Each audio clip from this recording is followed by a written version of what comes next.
Hola guys, welcome back to my channel. My name's Roxanne. If it's your first time here, then welcome. I'm filming an introduction to a video that I already filmed a few days ago, but my memory card messed up and I lost the footage. So it is the first book in my favorite nonfiction books of 2018, and that is HS4 Hawk by Helen MacDonald. Helen loses her father suddenly, and in order to deal with the grief, she decides to raise and train a goshawk, which is, they're known for being incredibly difficult to train and to just be with. They have a mind of their own. They're just very difficult to control. And so she finds a way to deal with her grief through the relationship that she builds with this goshawk. I thought it was beautifully written. There were certain parts of it where she talks about another author that I didn't enjoy as much as the parts where she was talking about herself, but I understand sort of the references that she was making and the mirrors and parallels between her herself and her story and this author, though I didn't enjoy them as much as her own story. I think if you are undergoing grief, if you like animals, if you like nature writing, if you're trying to get into nonfiction, these would be good for all of those. I think it came at the right time for me. So my memory card got full and I had to empty it, and I don't exactly know where I left off, but I was pretty sure I was talking about the library book. And when I first heard about this book, I kind of described it because I had heard of it as half true crime, half like kind of history and exploration of the library, but it really is it is mostly kind of like a love letter to the library.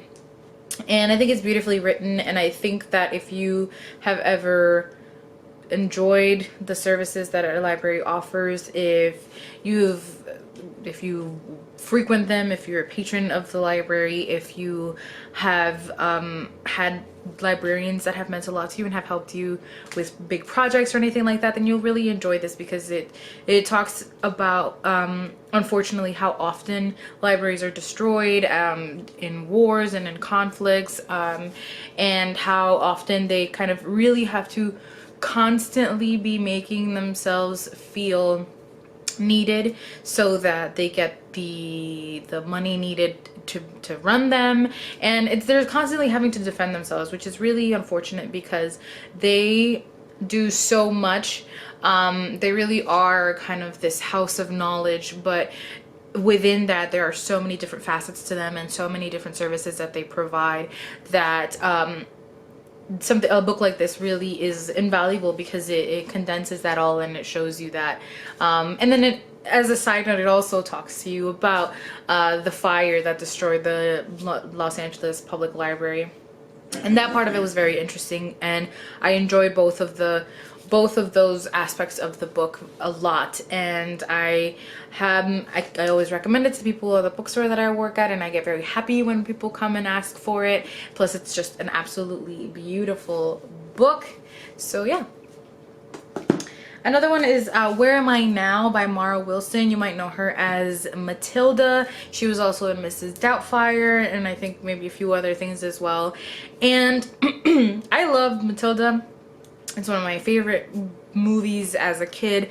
It's one of my favorite middle grade reads, and so I kind of went into it like, oh, let's see where she is now and what she's been up to. And what started off as very lighthearted, great little memoir actually delved into very difficult topics and things about mental health and her life being in the spotlight and being a kid actress and where she is now and everything, how she's evolved. And I really enjoyed it. I enjoyed everything that she had to say. I thought it was great to hear from her own perspective about what it's like to be a child actor and everything that she's done to sort of get away from that and become her own person outside of the camera lens. And I definitely enjoyed it more than I thought I was even going to. I thought it was just going to be an entertaining, fun read, and it became more than that.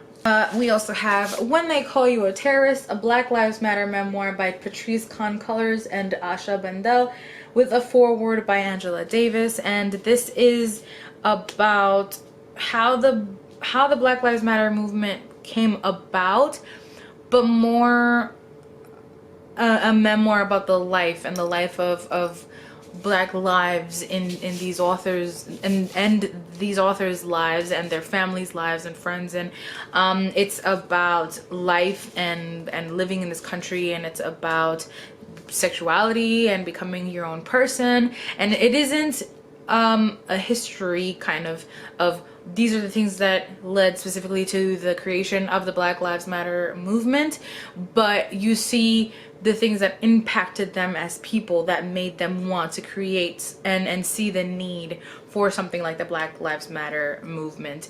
And it's a short read, but it's a very powerful one. And I think that if you are interested in this, if you enjoy memoirs, if you enjoy reading books about race relations in this country, then I would pick this one up.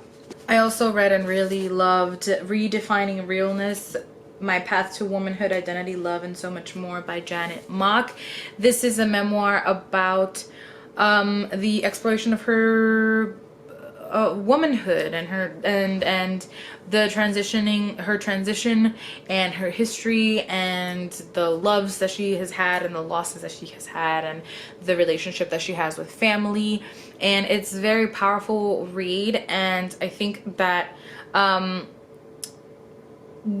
we don't talk about trans individuals enough, and so she is one that is doing a lot of great work for the movement and for the community, and I really enjoyed this book. I think she might have at least one more, maybe more books out there that I really want to read, but I thought this was very personal, and it felt very stripped back and raw, and I appreciated that she was able to write all that down for us.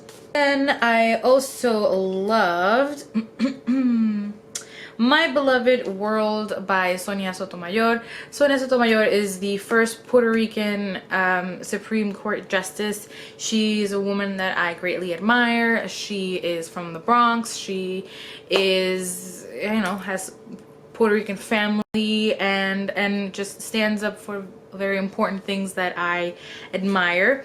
And I loved getting to hear her words, how she became the person that she is, everything that she had to deal with in school and in people thinking that she didn't belong there because she was Puerto Rican, because she was being given handouts essentially because she's Puerto Rican, and how she dealt with that. And you can really see the type of mentality that she takes with her to the Supreme Court, in that she definitely tries to find a good in between. She tries to be very diplomatic, which sometimes, I mean, I couldn't.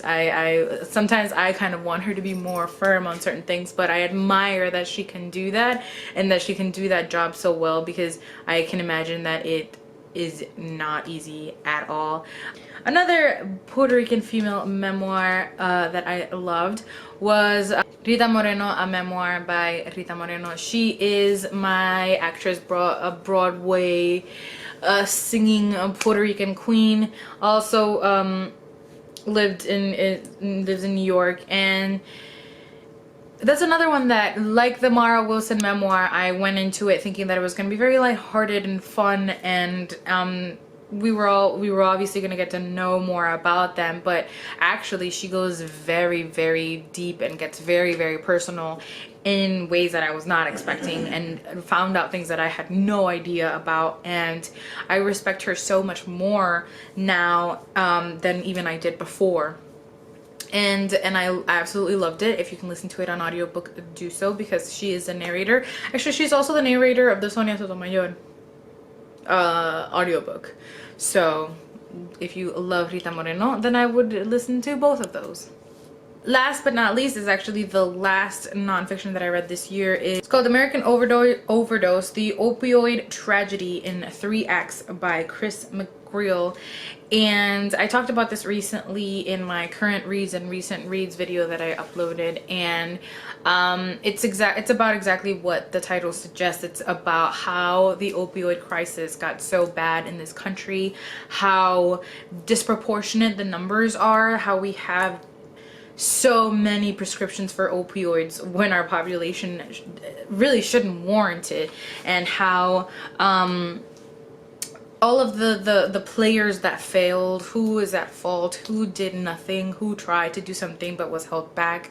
You see how big pharma is, and how susceptible different players in this are, and how susceptible our elected leaders are to them. And it really is it is one of those books that will make you very, very angry, because it's not fair, and it shouldn't have happened, and it could have been prevented, or at the very least it could have been stopped a long time ago. There's so much money to be made, and you see how greed worked its way into pharmacy and into the medical world, and how it's just all incredibly upsetting how many lives have been lost, how many families have been absolutely destroyed because of it. And I thought it was great. The pacing was great. The organization of the book was great. I thought it seemed very well researched, and I appreciated the magnitude of everything that McGrail is trying to tell us, and in the way in which he's able to tell that story. And I really enjoyed it. Those are my favorite 2018 nonfiction reads. Let me know if you've read any of them and what you think. Let me know what some of your favorite nonfiction reads of this year have been. And as always, thank you for watching and for listening. I love you guys.